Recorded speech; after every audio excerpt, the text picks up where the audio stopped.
Bagaimana dengan keadaan seseorang itu dia bekerja 24 jam seperti itu misalkan. Kemudian dia tidak bisa menuntut ilmu agama. Lantas orang seperti itu dia harus bagaimana? Kalau menurut Dery melihat pandangan seperti itu. Kalau saya pribadi, ya saya cari pekerjaan yang memang memungkinkan untuk bisa belajar agama. Tetapi ini kerja sama orang lain. Kan kerja sama orang lain kita ada jam kerjanya berapa jam. Ya. Di PKWTT itu kan tertulis kamu kerja dari jam 8 sampai jam 5 ataupun ada yang waktunya kan fleksibel gitu. Jadi di sela-sela waktu itu kita bisa sempatkan untuk belajar gitu. Karena kalau untuk saya pribadi mengaji itu udah suatu kebutuhan aku. Jadi kita stres dengan pekerjaan, dengan kita pergi ngaji kita dapat ketenangan. Jadi poinnya tuh. Poinnya seperti itu ya. Ya. Kalau misalkan kita sudah capek di tempat kerja, kemudian kita stres dengan tekanan. Ya. Kalau kita ingin menghilangkan semua stres ataupun problem-problem itu, yaitu dengan mengaji. Insya Allah dapat ketenangan di hati. Betul. Wahai segala asosiasi ruga, tak minta ilmu serta beramal. DAO Podcast channel tercinta. Bismillahirrahmanirrahim. Assalamualaikum warahmatullahi wabarakatuh. Alhamdulillah. Allahumma salli wa sallim ala sayyidina Muhammad wa ala alihi wa sahbihi ajma'in. Rabbi syrah li sadri wa yassir li amri wahlul 'uqdatam min lisani yafqahu qawli. Sahabat DAO Podcast channel yang tercinta, alhamdulillah pada kesempatan kali ini kita telah berada di ruangan podcast yang sangat kita cintai ini. Tentunya teman-teman sekalian telah hadir sosok narasumber bersama kita di sini. Tentunya beliau bernama Dery Montisurga dan beliau merupakan pemuda milenial sekaligus pejuang mahar dan juga sebagai anggota organisasi Yuk Bisnis dan juga merupakan anggota pengajian Kopi Nangro di hari Jumat. Dan untuk pendidikan, beliau merupakan sarjana S1 Psikologi UIN Araniri. Langsung saja kita menyapa Dery. Assalamualaikum Dery. Waalaikumsalam warahmatullahi. Apa kabar Dery? Alhamdulillah baik. Bagaimana perasaannya telah hadir kembali di ruangan ini? Sangat bahagia. Sangat bahagia ya. Sejuk gak sih? Kurang. Oke, pada kesempatan kali ini kita di sini akan membahas dengan tema yaitu usia muda, kerja bukan hambatan untuk belajar agama. Nah, ini menarik ya. Pembahasan atau tema yang kita akan bahas di sini yaitu tentang lagi-lagi tentang muda, usia muda, waktu muda. Jadi semua orang sibuk bekerja, namun kesibukan bekerja itu juga bukan satu pantangan atau bukan satu hambatan untuk belajar agama. Justru belajar agama sambil bekerja. Setuju. Kalau misalkan bekerja sambil belajar agama, nanti tinggal belajar agamanya. Sibuk dengan kerjanya. Nah, oke, baiklah. Sahabat DAO Podcast channel yang tercinta, tanpa menunggu lama langsung saja kita mendengarkan pembahasan yaitu dengan tema usia muda, kerja bukan hambatan untuk belajar agama. Kepada Dery kita persilahkan. Enjoy. Perkenalkan, nama saya Dery Montisurga. Saya itu lulusan mahasiswa psikologi UIN Araniri Banda Aceh. Saya dari anak pertama dari 3 bersaudara. Lahir di Banda Aceh. Saat ini tinggal di Kampung Keramat. Kegiatan hari-hari. Pengangguran? Pengacara. Apa itu pengacara? Pengangguran banyak acara. Oke, baiklah. Ini terkait usia muda itu, bagaimana pandangan Dery sebagai anak muda tentang usia muda? Kalau menurut saya, usia muda itu adalah usia yang dimana waktu kita untuk bertumbuh. Nah, jadi di waktu usia muda ini sebaiknya kita gunakan waktu untuk belajar. Kalau saya pribadi gitu. Tapi perlu juga untuk cari kerja, kan mau nikah sih gitu. Pejuang mahar. Oke, kemudian kalau saya pribadi kegiatan sekarang kan jualan sambil bekerja di salah satu perusahaan dimsum itu di bagian marketingnya. Dan juga bergerak di bisnis kecantikan ya. Itu Sangat, saya lihat sangat. Kalau saya kegantengan. Oh ya, bisnis kegantengan. Ya, kegantengan. Oke. Kemudian untuk temanya itu kerja bukan hambatan untuk belajar agama. Lantas bagaimana? Kita kan bekerja nggak 24 jam Tengku. Jadi di waktu kita nggak kerja ya sempatkan untuk belajar agama itu. Sempatkan atau memang kita sudah sediakan waktu untuk belajar agama? Lebih tepatnya sediakan waktu.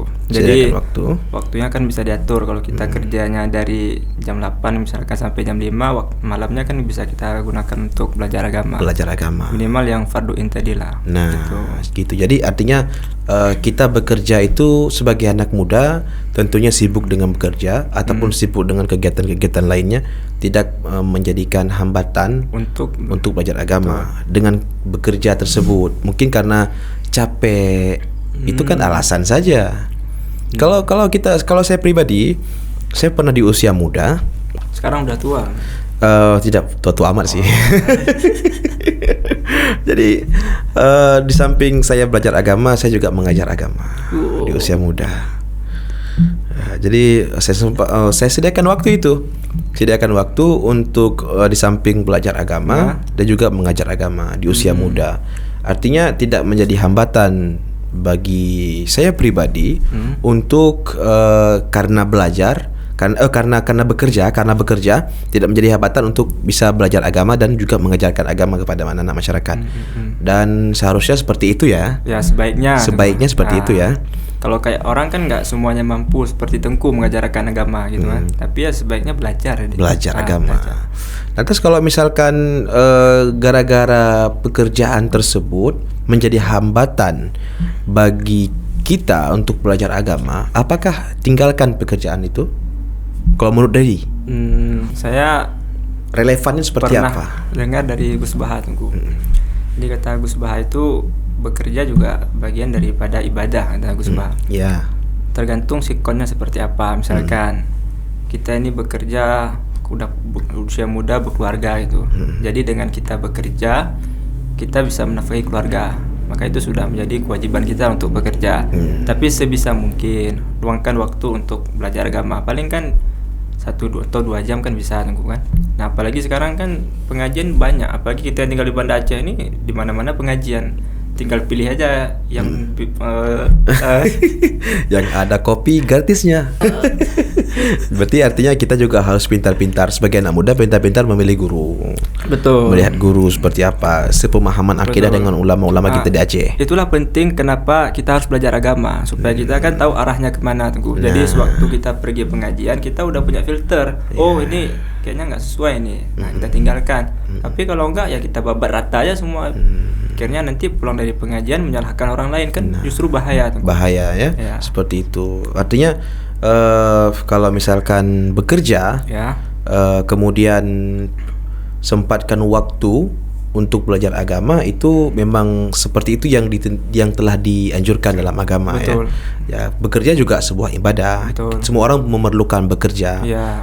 Bekerja itu kan bahasa Indonesia, kalau bahasa Arabnya kan beramal ya. Beramal. Jadi kalau misalkan bagaimana dengan keadaan seseorang itu dia bekerja 24 jam seperti itu misalkan. Kemudian dia tidak bisa menuntut ilmu agama. Lantas orang seperti itu dia harus bagaimana? Kalau menurut Dedi melihat pandangan seperti itu. Kalau saya pribadi, ya saya cari pekerjaan yang memang memungkinkan untuk bisa belajar agama. Tetapi ini kerja sama orang lain. Kan kerja sama orang lain kita ada jam kerjanya berapa jam. Di PKWTT itu kan tertulis kamu kerja dari jam 8 sampai jam 5, ataupun ada yang waktunya kan fleksibel gitu. Jadi di sela-sela waktu itu kita bisa sempatkan untuk belajar gitu. Karena kalau untuk saya pribadi mengaji itu udah suatu kebutuhan Tengku. Jadi kita stres dengan pekerjaan, dengan kita pergi ngaji kita dapat ketenangan. Jadi poinnya Tengku. Poin seperti itu ya. Kalau misalkan kita sudah capek di tempat kerja, kemudian kita stres dengan tekanan. Kalau kita ingin menghilangkan semua stres ataupun problem-problem itu, yaitu dengan mengaji. Insya Allah dapat ketenangan di hati.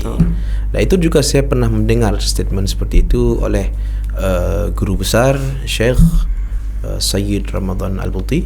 Beliau juga mengatakan hal demikian, bahwa mengaji itu adalah cara untuk menenangkan hati. Ya.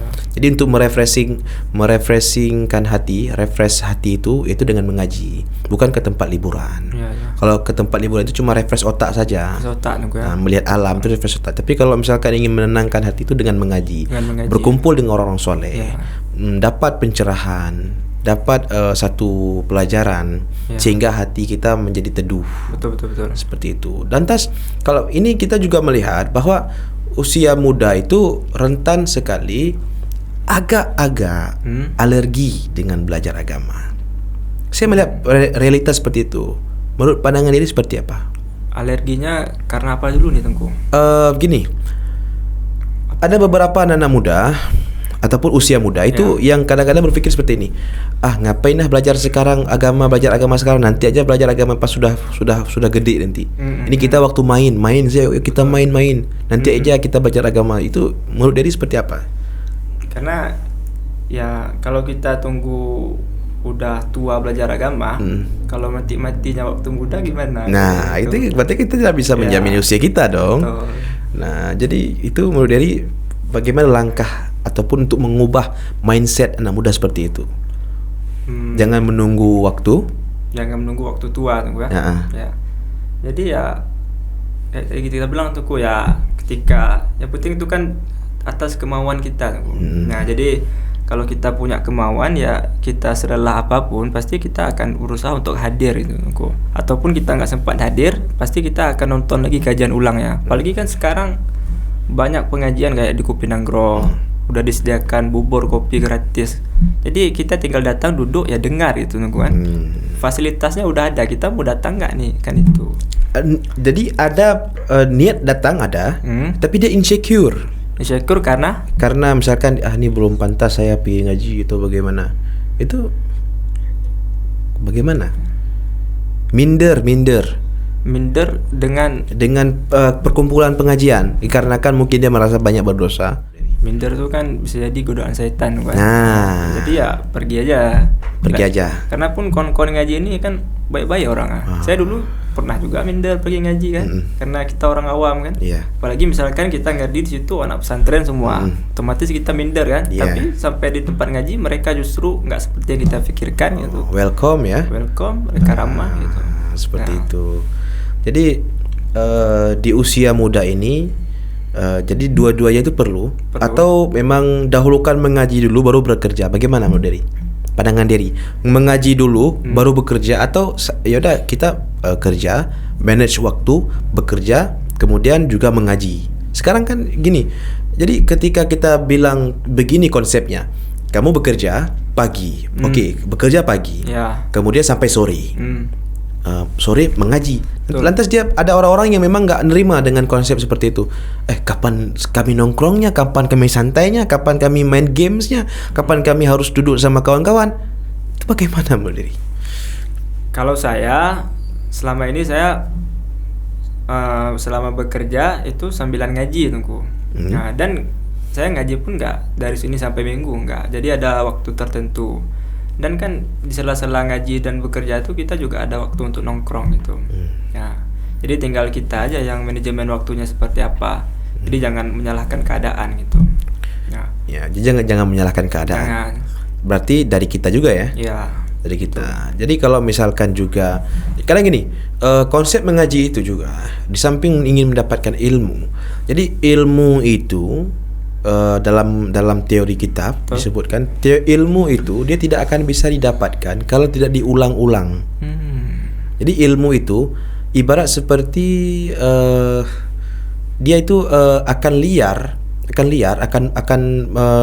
buas atau akan liar, dan yang menjadi supaya dia itu terperangkap di hati kita, di pikiran kita itu dengan cara ditulis dan diulang seperti itu. Jadi kalau misalkan hanya sekedar duduk mengaji kemudian dengar saja, kemudian setelah itu ya udah nggak diulang-ulang lagi, itu akan hilang. Itu konsep ilmu seperti itu. Jadi sebaiknya kalau kita pergi ngaji itu bawa catatan. Catatan, Untuk ditulis. catat, Seperti oke. itu. Jadi mengaji itu juga bagian daripada fardu ain Betul. dan juga bagian daripada kebutuhan kehidupan kita, batin kita, pikiran kita, dan supaya kita bisa lebih terarah hidup, lebih terarah dalam hal melakukan ibadah. Seperti itu. Jadi menurut dari anak muda ini, pentingkah dia mencari kawan supaya dia bisa bekerja kemudian mengaji? Mencari kawan yang punya kesamaan gitu. Ya, sepemahaman atau punya persamaan. Kalau menurut saya penting, Tengku. Sepenting apa itu? Penting banget.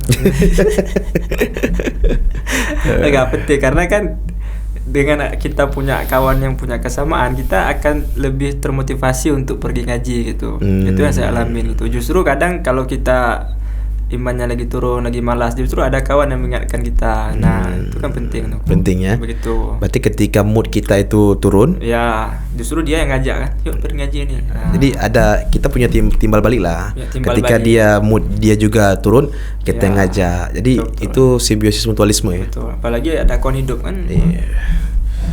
Kawan hidup itu istri ya. Oh,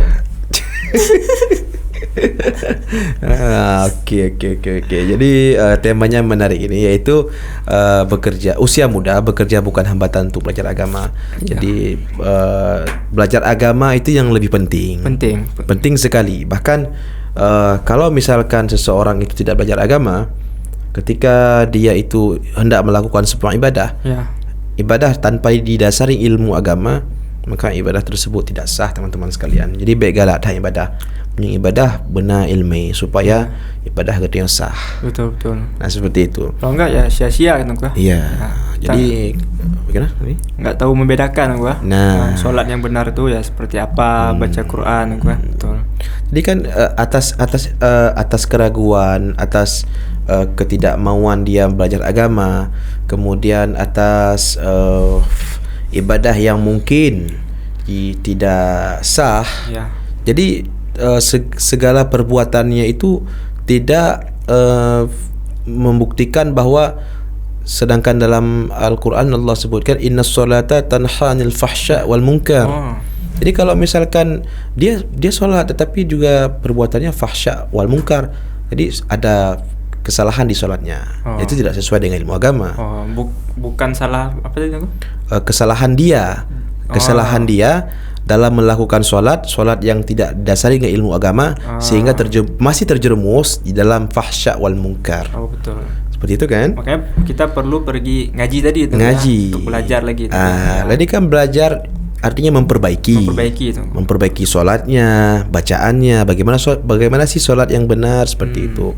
Dan juga kalau kita melihat kadang-kadang juga di usia muda ini gengsi untuk belajar agama. Nah, di samping kemauan tidak ada, gengsi dalam belajar ilmu agama. Itu bagaimana pandangan diri terhadap pemuda-pemuda yang gengsi? Gengsinya Seperti ini. Dulu kita kecil tuh, waktu kecil kita kan ngaji. ya. Ngaji semua. Di SD, di SMP kita ngaji. Terus kemudian ketika sudah SMA, kuliah, itu gengsi untuk pergi ngaji. Seolah-olah masa ngaji itu masa anak-anak. Ngerti gak sih? Ngerti. Itu bagaimana menurut Dery? Pandangan Dery dulu. Tengku pengen dengar pandangan anak muda seperti Dery itu seperti apa. Kalau seandainya ada sifat gengsi terhadap anak-anak muda yang mungkin sudah menjadi abang-abang, kemudian dia gengsi untuk mengaji. Seolah-olah ngaji itu di usia muda, di usia anak-anak. Wah. Gengsi karena usia Tengku. Karena usia. Karena Tengku lihat itu problemnya sekarang. Tengku saya sekarang itu sebagai guru semebut lah di kampung, guru ngajar ngaji. Kemudian murid-murid saya itu ketika mereka sudah kuliah itu enggak mau ngaji lagi. Alasannya gengsi karena mereka sudah gede, alasan enggak mau ngaji lagi. Sedangkan yang ngaji sekarang malam-malam itu anak-anak SD, SMP, dan beberapa orang yang masih SMA. Yang sudah kuliah, yang sudah jadi abang-abang enggak mau ngaji lagi, sudah gengsi. Enggak mau ngaji lagi. Sedangkan pemahaman agamanya itu masih sangat terlalu minim. Masih kurang, sangat kurang. Apalagi yang farduin aja belum lepas ya. Belum lepas lagi. Tapi gengsi itu. Itu problem itu yang saya lihat di kalangan anak muda beberapa. Itu menurut Dery bagaimana? Saya bingung juga jawabnya Tengku. Karena Ataupun dari pernah ketemu nggak dengan pemuda-pemuda seperti itu? Saya kalau orang yang gengsi itu belum, tapi saya pernah ada kawan, kawan saya itu dia pergi ngaji, terus ketika dia sudah pergi ngaji, jadi dia pergi ngaji itu suatu waktu dia pergi ngaji dengan pakaian muslim tuh. Oke. Nah, jadi ada kawannya nih, nah, dibilang kas menjajak bu kamalim tak. Nah, jadi dengan perkataan itu dia baru gengsi. Jadi bukan sebelum pergi ngaji gitu. Ketika udah pergi ngaji dibilang gitu dia baru muncul gengsi ya. Oh, kalau itu kejadiannya berarti dia salah circle tuh. Itu dia tadi tunggu. Salah circle. Ya. Sedangkan kita kan harus mencari kawan yang betul-betul memberikan support. Betul. Jangan menjatuhkan. Ya. Ya itulah pentingnya memilih kawan tadi kan. Ya. Nah, seperti itu. Kemudian menurut Derry sebagai anak muda ini melihat tentang bagaimana anak muda ini melihat peluang belajar agama. Kalau di saat zaman seperti ini, itu zaman sosial media, zaman di mana orang semuanya sibuk dengan gadget segala macam. Jadi cara memanage waktu itu bagaimana? Kalau saya pribadi itu mengatur waktu itu dengan 4 hal nunggu. Oke. Ada penting sangat penting sangat tidak penting, penting tapi nggak terlalu penting, tidak penting dan terakhir tidak penting nunggu. Nah, jadi atur misalkan. Coba jelaskan satu-satu. Misalkan nih dengan contohnya. Penting nih. Misalkan yang ada pertama. Memang yang harus dikerjakan seketika. Jadi kerjain itu dulu. Nah, jadi ini penting tapi nggak terlalu penting. Jadi ditunda dulu. Nah, misalkannya nih nggak terlalu penting di nungguan. Misalkan kayak nonton film atau nongkrong gitu kan. Jadi kalau ini yang udah selesai baru yang tadi kita kerjain gitu. Ini bagian berarti ini skema ya? Skema. Saya biasa gitu tunggu. Aturnya kan. Gitu. Seperti itu. Artinya melihat waktu dan melihat mana yang harus kita prioritaskan. Ya. Seperti itu. Pribadi gitu ngatur ya. Kalau misalkan belajar agama itu bagian dari mana? Itu emang udah penting. Penting, sangat penting. Penting sangat penting. Karena kan udah jadwalnya kan udah jelas kan. Misalkan malam kayak hari Jumat misalkan di Kupinanggro kan ada pengajian gitu. Ataupun dulu di Dayah gitu kan. Jadi waktunya udah diatur gitu. Jadi usahakan pergi lah gitu. Kalau misalkan dua nih tadi penting dan sangat penting. Bekerja itu penting. Belajar agama penting juga. Sangat penting. Sangat penting. Sangat penting seperti itu. Berarti mana dulu yang harus didahulukan? Sangat penting atau penting? Atau barengan? Seharusnya kan kalau saya yang sangat penting aja itu ya. Sangat penting itu pergi ngaji jadi dahulukan itu dulu gitu. Kemudian baru yang lain itu. Bekerja. Biasanya saya kan kerja di tempat yang sekarang ini waktunya fleksibel. Jadi nggak kerja jam 8 pulang jam 5 enggak. Freelance. Atau bisa dikondisikan. Jadi misalkan kamu dari kerja ini gitu. Saya kerjain ketika udah selesai waktu saya nggak ada lagi gitu. Jadi banyak waktu yang bisa kita lakukan hal yang lain ya. Tapi kan ada orang yang kerjanya shift tunggu kan. Kadang dia jam 8 kerja jam 5, pulangnya jam 5. Ada nanti dia shiftnya malam gitu. Nah, jadi kadang di waktu malam dia nggak bisa pergi ngaji. Itu salah nggak kalau menurut tunggu? Kan ada orang yang kerjanya kan kayak gitu kan. Kayak misalkan pramuniaga. Kan dia nggak harus masuk pagi selalu gitu. Kadang di waktu malam pas dia kerja di waktu dia ngaji gitu. Nah, jadi sebaiknya yang mana didahulukan ya Nunggu? Sebetulnya yang mana harus didahulukan itu tentu kita melihat keadaan Nunggu. Melihat keadaan.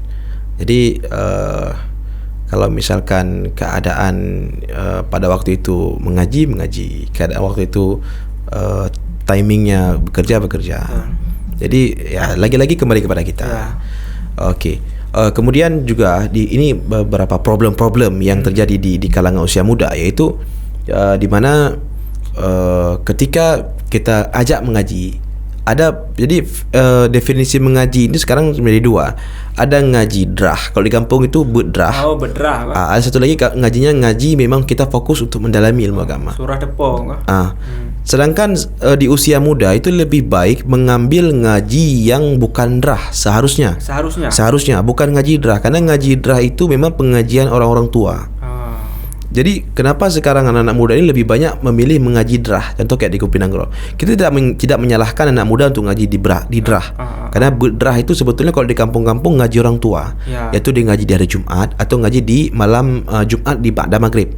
Kenapa sekarang problemnya adalah anak-anak muda ini lebih cenderung mengaji di drah? Kita tidak menyalahkan, tetapi sangat objektif, sangat lebih tepat lagi ketika anak-anak muda ini ngaji yang lebih fokus. Jadi kalau di pengajian itu ada praktek solat. Oh, ada kurikulumnya. Ada kurikulumnya, dan itu seharusnya lebih penting. Nah, problem anak muda sekarang adalah tidak mau merasa keberatan dengan pelajaran ilmu agama. Berbeda dengan kami dulu.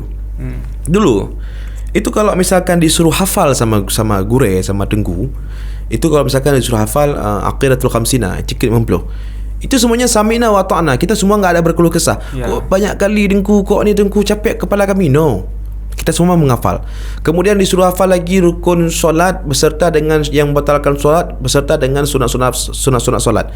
Semuanya sami'na wa ta'na. Semuanya menghafal. Sekarang problem di anak muda sekarang itu tidak mau lagi seperti itu. Jadi maunya ngaji yang drah tadi. Jadi tidak mau dibebankan kepalanya untuk menghafal, untuk lebih dalam lagi, lebih tajam lagi untuk memahami ilmu agama. Dan kalau misalkan tidak dalam circle kurikulum, maka kemampuannya hanya segitu-gitu saja, tidak dalam lagi. Sedangkan fardhu ain yang dimaksudkan tadi adalah ketika betul-betul memahami yang mana etikat 50, yang mana sifat yang batalkan solat, sifat yang mustahil bagi Allah, sifat wajib bagi Allah, sifat jaiz bagi Allah. Kemudian dalilnya terbagi berapa? Ada dalil naqli, aqli, ada ijmali, ada tafsili. Jadi seharusnya circle seperti itu dulu. Ketika sudah mumpuni, sudah memadai, baru ikut berdrah seperti itu. Tapi justru yang ramai pergi itu waktu bab nikah. Itu dia, karena kadang memang itu problem anak muda aku. Ya kan? Ya. Karena media sosial sekarang kan di TikTok itu yang keluar yang ya. Jadi yang seperti itu ya. Nah, jadi itulah problem belajar agama. Seharusnya untuk langkah awal untuk mengajak, itu memang tidak masalah. Mengajak untuk pendekatan dengan berdrah. Ketika sudah nyaman dengan zona mengaji, ayo kita lebih dalami lagi. Lebih dalam lagi seperti itu. Dan lebih dalam lagi kalau harus ada gurunya ya. Harus ada gurunya seperti itu. Dan melihat apakah itu yang dirasakan oleh anak muda, apa yang Tengku bilang tadi, saya bilang tadi. Mungkin betul Tengku. Karena mungkin anak-anak mahasiswa, saya kan mahasiswa dulu, yang memang baru belajar agama, mereka lebih nyaman belajar drah gitu Tengku. Jadi kayak mungkin nggak ada beban Tengku. Kalau yang kayak Tengku bilang tadi kan itu udah harus menghafal, memang udah kurikulumnya Tengku kan. Jadi mungkin dengan pendekatan itu, ketika mereka sudah nyaman, nanti baru ngaji lebih dalam lagi, ada kitabnya gitu. Seperti itu ya. Karena kadang ada juga yang memang nggak mau mendalami. Jadi cukup di situ aja. Itu berarti perlu kita edukasi lagi nanti. Kalau ini penting loh. Gitu. Upgrade, premium. Golden. Ya, teman-teman sekalian, kami ini kebetulan sama Jerry sering kita sharing. Kemudian kita duduk di warkop, bahas tentang agama. Justru ketika kita mendapatkan teman atau circle yang memang di tempat manapun kita nongkrong ada kita libatkan pembahasan agama, maka itu adalah sebuah nikmat yang luar biasa. Betul, setuju. Nikmat luar biasa. Jadi ketika kita nongkrong di mana saja, baik itu di kafe, di warkop segala macam, kalau misalkan ada pembahasan di meja kita tentang agama sedikit saja, itu adalah sebuah nikmat. Betul. Jadi tidak semuanya duniawi ya.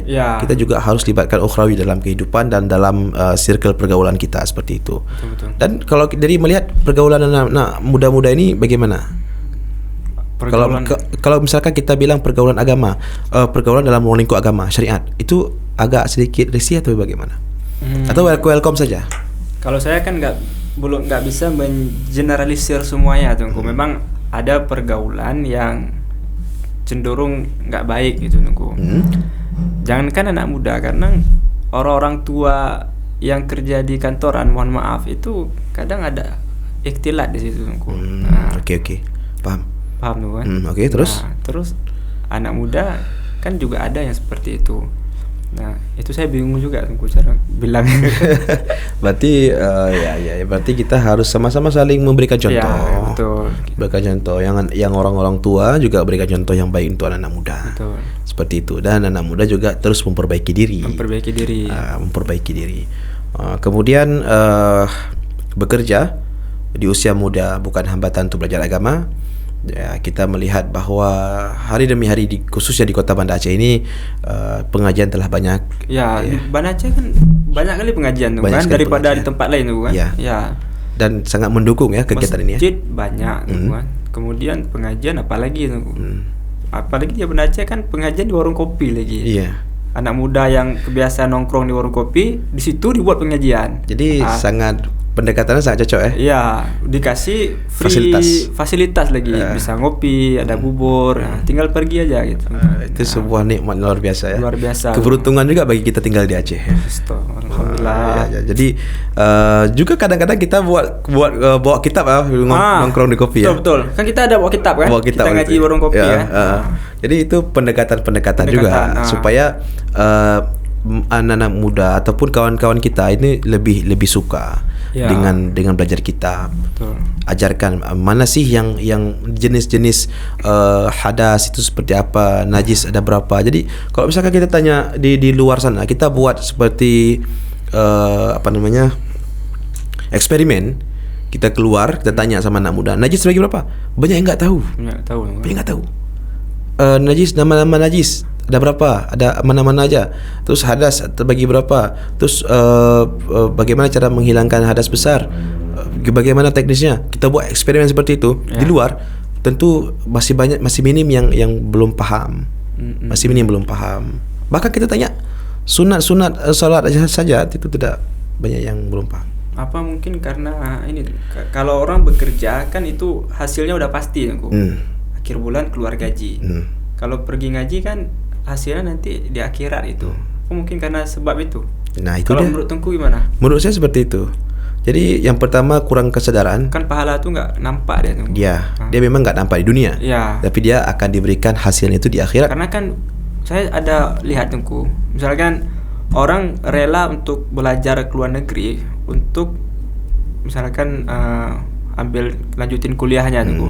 Tapi yang ilmu fardu ini nih dia belum lepas lagi Tengku. Belum lunas lagi. Ya, belum lunas lagi. Itu gimana Tengku?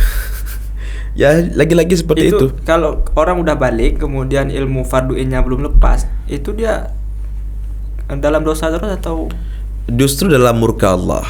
Allah murka terhadap orang-orang yang mahir ilmu dunia tetapi jahil ilmu akhirat. Setidaknya yang farduin tadi itu. Ya, betul.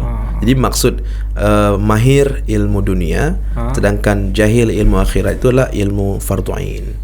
Berlomba-lomba mendalami ilmu dunia sedangkan fardu'innya itu terbengkalai. Dan itu Allah murka, dalam keadaan murka Allah. Ya. Kalau misalkan kita bilang kamu dalam murka Allah, dia pasti marah.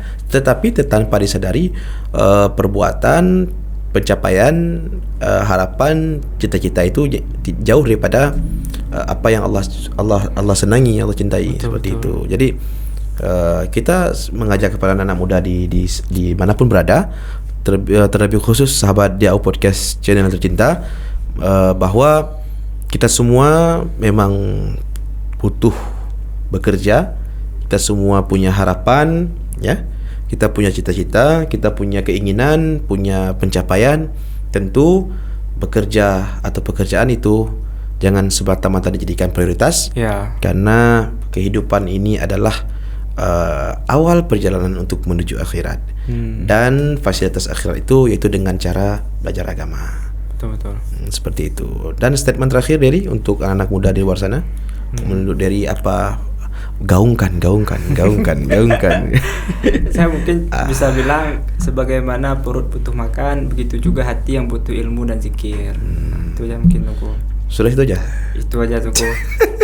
Karena Iya. Karena gaji ini kan sebetulnya kebutuhan kita Tengku. Karena saya pun merasa ketika kita bekerja, kemudian lelah dengan pekerjaan, justru dengan mengajilah tempat ketenangan. Maka kan dibilang majelis ilmu itu taman-taman surga. Ya, betul. Raudhatul Jannah. Ada rahmat-rahmat malaikat di situ kan. Betul. Di dalam kitab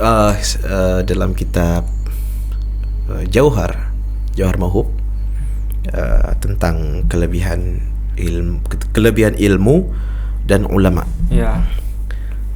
Dalam satu hari satu malam Allah menurunkan 1000 rahmat. Dalam satu hari satu malam, per satu malam 24 jam, Allah menurunkan 1000 rahmat. 1000 rahmat. 999 rahmat itu Allah berikan hanyalah untuk orang yang belajar ilmu agama dan orang-orang yang belajar agama. Oh, luar biasa. Orang-orang yang belajar ilmu agama dan orang-orang yang mengajar ilmu agama. Yang mengajar ilmu agama. Kalau ini tunggu, sebaik-baik pekerjaan adalah belajar dan mengajar ilmu agama itu Ya. hadis tunggu. Itu hadis. Hadis ya? Hadis. Oh. Jadi 1000 rahmat, 999 rahmat Allah berikan untuk orang yang belajar dan orang yang mengajar. Sedangkan satu rahmat lagi Ya. itu untuk orang secara keseluruhan yang bukan belajar dan agama dan bukan mengajar agama. Justru agama inilah yang menjaga kita tunggu, ilmu tadi tunggu ya. Ya. Kalau kita profesinya terserah apapun, misalkan mau jadi pengusaha. Pengusaha dengan kita belajar ilmu agama, kita jadi pengusaha yang anti riba kan? Iya. Bagus. Nah, Anti riba, anti suap. Kalau enggak kita menghalalkan segala cara karena ada ilmu tadi tunggu. Nah, itu dia. Jadi kalau kata guru-guru kita, ilmu itu kehidupan. Ilmu itu kehidupan. Ilmu itu adalah cara untuk hidup. Betul. Ilmu itu adalah benteng supaya kita terjauh daripada hal-hal yang dilarang dalam agama. Betul. Seperti itu. Jadi banyak manfaat kita untuk menjadi seorang penuntut ilmu dan banyak juga manfaat bagi kita untuk sebagai pengajar ilmu agama, karena hal-hal tersebut adalah merupakan Nabi yang cintai. Ketika Nabi cinta kepada kita, al-mar'u ma'a man ahab. Ini kenapa saya jadi narasumbernya ya? Apa? Saya jadi host nih. Saya lebih senang mendengar sebetulnya. Okey, baiklah sahabat Diau Podcast channel tercinta. Terima kasih telah mendukung channel ini dan jangan lupa subscribe. Jangan lupa subscribe karena subscribe itu gratis. Dan jangan lupa like, share dan komen di kolom komentar. Nanti kita akan bahas di video-video selanjutnya insya-Allah. Dan juga kami ucapkan terima kasih banyak. Lonceng. Oh ya, jangan lupa juga tekan apa Der? Lonceng Atau tombol notifikasinya. Dan tunggu terus video-video yang akan selalu kita up di channel Diau Podcast. Oke, juga baiklah kami ucapkan terima kasih banyak kepada Dery. Sama-sama. Telah hadir di sini. Dery ini teman saya juga walaupun usia agak jauh beda. Tetapi kita akan tetap selalu sharing. Betul. Kita akan tukar pendapat, pikiran dan segala macam. Tukar otak, enggak usah. Tukar otak jangan. Tukar pikiran. Ribut nanti. Ya. Harus ke dokter bedah ya. Okey, baiklah sahabat Diau Podcast channel tercinta. Kami undur diri. Assalamualaikum warahmatullahi wabarakatuh.